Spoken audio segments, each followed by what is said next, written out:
Hi, I'm Laura Barbas Rhoden, professor of Spanish at Wofford College, and with Bethany Wiggin, co-president of the Association for the Study of Literature and the Environment.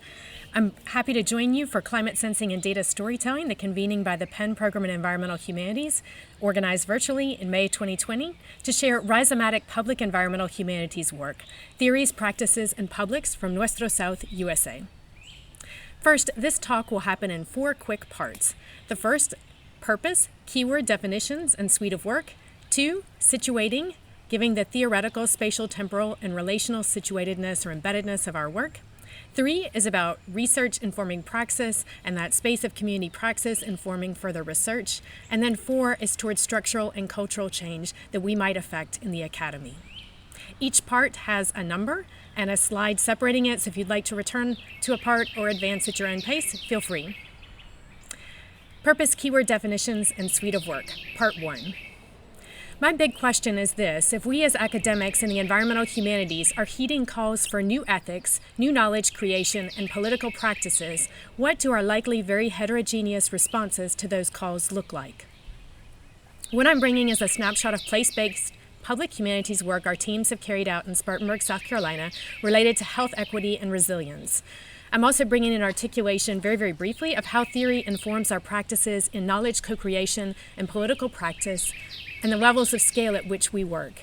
And finally, I'm bringing a set of questions related to how to foster, share, and celebrate public environmental humanities work that is high quality, ethical, and inclusive of diverse contexts, collaborators, and co-creators. So for definitional groundwork, I think it's important that I define the terms that I'm using. We're in a very dynamic field, one that resists definition, and so I'll simply say that by rhizomatic, I'm gesturing to a body of scholarship with which many of us are familiar, but I want to emphasize the connectedness and interlinking, the spreading into new territories, being acted upon, but also acting upon conditions and others. By publics, I mean to signal the multiplicity of positionalities and organizations within the public that we address and with which we engage and with whom we collaborate. Critical environmental humanities, I'm using to signal the post-humanities and the problematization of the post-humanities, and most important to me for this presentation is the emphasis on interdependencies in a pluriverse, the idea that we, each of us imagines and envisions possible worlds from within the spaces we inhabit. And for Nuestro South, I'm using that in the spirit of José Martí's late 19th century essay, Nuestra América. It's a contestatory and celebratory vision of Latin America, and I'm also gesturing particularly to the scholarship of Julie Weiss, using the term Nuestro South in the podcast, about the long-standing presence of Mexicanos in the United States South, as well as increasingly people from the Caribbean Basin, Central America, and the northern parts of South America. So the suite of work that I'm referencing falls into 2 categories, which are overlapping, of course.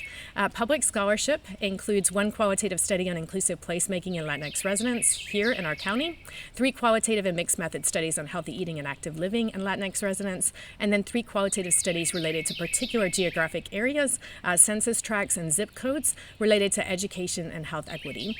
Those studies have been preceded by a great deal of quantitative work in our own community and data gathering that has been analyzed with an equity lens, and most importantly, the Racial Equity Index prepared by the Metropolitan Studies Institute and released to the public almost 2 years ago. Community praxis, I'm referring particularly to Alianza Spartanburg Social Impact Network, which was founded by me in 2012 to foster and promote the inclusion of Latinx residents in improving the quality of life in Spartanburg County. We hold monthly convenings, and then many of us are networked participants in coalitions organized around equity and health work, as well as education in our own community, as well as statewide. So I want to locate myself very quickly in relationship to this work.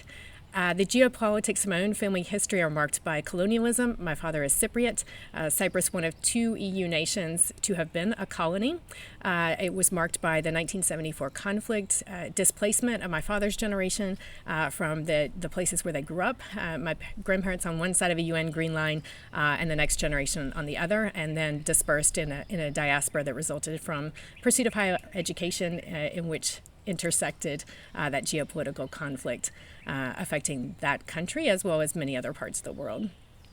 So Power differentials and the dynamics of resistance were made perceptible to me as a child via narrative, and I think particularly attuned me to be interested in the dynamics of race and ethnicity and regional subcultures of the U.S. South.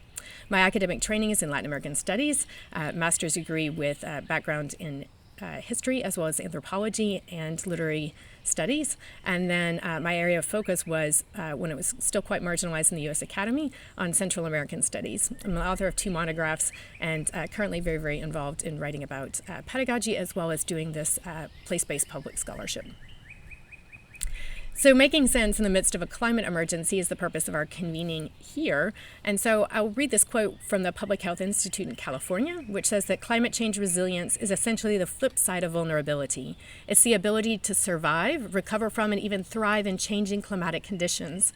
Some aspects of resilience include physical and psychological health, social and economic equity and well-being, availability of information and effective risk communication, integration of governmental and non-governmental organizations, and social capital and connectedness.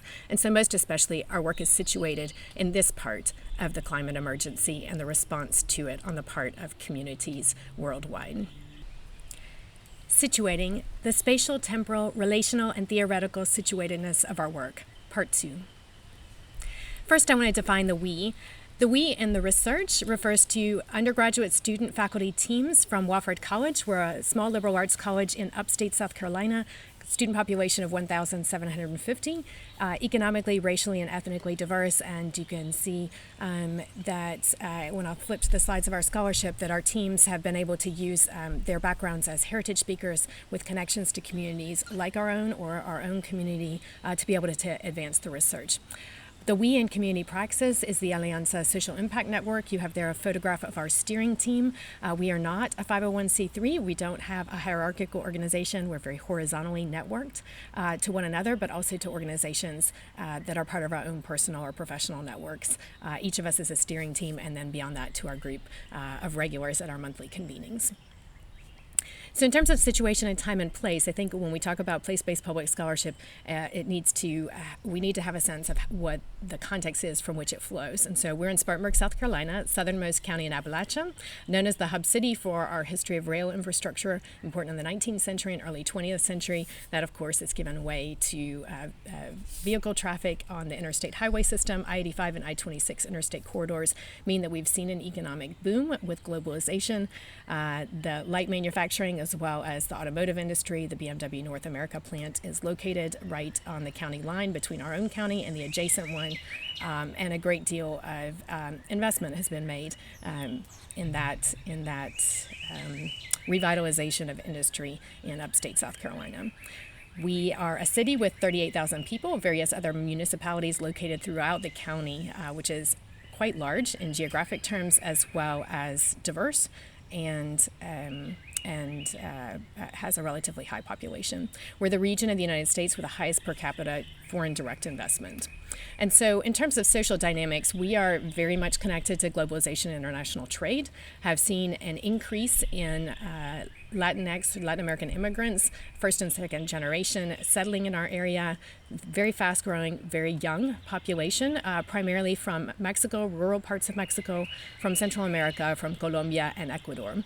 And I think importantly, there are racial equity efforts that have been led by coalitions in which funders, schools, and local governments have been participants.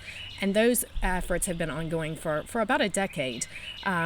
Importantly, one of our large local funders adopted a health equity statement and has spent a year and a half since the board approved that statement engaging in thinking about the operationalization of that statement. What does it look like to put that into practice?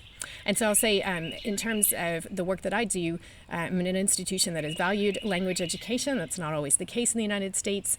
We have the highest per capita number of majors of any institution in the U.S., and we are a top 100 Spanish language major granting institution. So it's been wonderful for me to have a pool of students who are interested in the work as well as institutional support to be engaged in this kind of public scholarship that is bilingual. We, of course, operate like everyone in a context shaped, continuing to be shaped by legacy structures. And so I'll offer here this quote from one of my collaborators about the racial equity efforts. And I do this both so you can see the sense of critical self-reflection that's happening in our own community, as well as have a sense of what we're trying to engage with in our public scholarship and praxis in terms of fostering climate resilience and resilience for health and thriving by diverse humans in our community. So in the world of philanthropy, our tendency is to enter a space and desire to be seen as the expert. We want to provide answers, we want to solve the problems, yet the work of racial equity requires us to think differently. The systems that make up our world were created over centuries. The events that we see, such as an immigrant mother detained and separated from her family, are just the tip of the iceberg. Beneath it lie patterns of these sorts of injustices. Underneath the patterns are policies and structures that make family separation a real fear for many immigrants and marginalized people. All of this is rooted in our culture, our values, and our biases. And so in theoretical terms, I'll say that each of us who participates in the community praxis as well as in the research brings our own theoretical frames to bear on the work that we do. So some theoretical frames for me are probably many of the same ones that resonate for listeners here. Calls for new ways of thinking and acting to change unjust geographies in which we live. Calls for a new plane of composition by which virtual missing people may emerge. Ways to apprehend unimagined communities and slow violence, the call for a socially just and sustainable post-growth imaginary and the creation of conditions by which it can emerge, and then finally, perhaps most aspirationally, a co-design process for the construction of a life-enhancing pluriverse from Arturo Escobar. Part 3, Doing research, letting research inform praxis in the community, and letting dialogue and community co-create new venues for research. What does it look and feel like to create a new plane of composition? What does it look and feel like to foster a space of co-design and co-creation? How has it happened for us? These are the questions I want to explore briefly in this part 3. So the suite of public scholarship with which we've been engaged in producing results in traditional research objects like reports, often out of dialogue with multiple entities interested in the same sorts of questions. And through qualitative research methodologies, we collect data, analyze, prepare, and share it using the Wofford Digital Commons as a way of ensuring open access to that material from anyone who would like to see it and use it. The projects have arisen out of cross-sector dialogue, particularly among higher education K-12 coalitions, neighborhood associations, funders, arts and culture, nonprofits, and numerous others. So I wanted to signal 3 of the larger projects that we've done, both using summer student-faculty collaborative research funds available through Wofford College and co-led by my colleague Christine Dinkins and me. These are co-creating conditions for participatory future making would be how I would describe them. And you can see we had a large team of undergraduate students, some having just finished their first year of college, one a rising senior with a background in philosophy, and bringing different assets, different talents and insights into that work. In this particular study, we had about 30 interviews with a broad overarching question guiding it, and I'll talk a little bit about the methodology in one more slide. And the interviews were largely conducted in Spanish, with consent, of course, recorded, transcribed, coded, and then when we had a saturation of themes, we stopped collecting data. In this case, the interest was county-wide, so the geographic territory was quite large, but we did see a really interesting repetition of themes relatively quickly as we were transcribing the interviews and compiling the data. So the second project or set of projects took place in summer 2019. There were 3, 2 of which are complete, and the focus in this time was around health and education, so narrowed a little bit more than the inclusive placemaking, the broad one from the summer before, and also narrowed in the sense that the entity, the community group that asked us to use the same methodology was had in their hands a great deal of quantitative data associated with census tracts. And in sharing that information in community settings, particularly neighborhood associations, there were two parts of the county that came forward with community leaders saying, we'd like to take a next step. The next step that the Spartanburg academic movement identified as important was understanding the texture and the polyphony in those narratives of the census tracts to understand the data a little bit better. Data can tell you what is, but it doesn't really tell you how it's perceived, how the experiences are lived by individuals and families. And so a little bit about the way we go about getting this data is to use a combination of methodologies. One is training the students in phenomenological observation, going into community spaces, public spaces, if they're invited into private spaces, to gather information through observation with consent. And then probably most importantly are the interviews. And so it's a form of Socratic interviewing, which starts with a large overarching question about the way an individual experiences something. And so I'll read the quote from my collaborator, which says, "The goal of this methodology is to understand a phenomenon through the ideas and stories of those who have experienced it. The phenomenon as it is experienced will reveal itself through participants' descriptions. The interviewer starts with a very open foundational question, such as, tell me about your experience with X, or what does X mean to you, and then asks follow-up questions based on what the participant says. Beyond the foundational question, further questions are not planned ahead and are guided only by what the participant shares. This method gives the participant agency to shape the conversation and take it to what seems most relevant or important based on their experience." And so while it's a very methodical approach, it does take a hands-off approach once there's an interlocutor in the conversation, and that person it takes the conversation in the directions they wish. And I think here it's important that many of our researchers had something in common with their interviewees. They may have shared the same identity, they may have shared the same language or hybrid languages, or the same identified in the same racial or ethnic groups. And so the interview data was incredibly rich, really methodically gathered, and then we are able to present it in the form of reports and then share those in the form of invited talks to entities in the community with an eye to shaping really structural change. So we want to equip people with high quality data that they can use to inform what they're doing. And to bring into that polyphony that I think is quite familiar in the humanities, but not all that common in the nonprofit world or necessarily in the world of philanthropy, apart from places where there's a lot of critical self-reflection about what's being done and on the basis of what data. So our theory and data-informed praxis largely happens through Alianza Spartanburg, which is a multi-sector, multilingual, and multi-ethnic group of people who are networked to one another on a steering team and then a larger monthly convening of collaborators. So our steering team is 11 people. I think we speak 6 or 7 languages among us and are committed to that shared purpose. We equip steering team members, we equip one another with rigorously collected and analyzed data for local, regional, and statewide conversations and opportunities for engagement. So each person may be connected to a different entity or several different entities, and then we connect to one another with the pieces of information and data from those conversations. The work from Wofford has been able to contribute the qualitative data, probably the largest data set that's been collected recently in our county.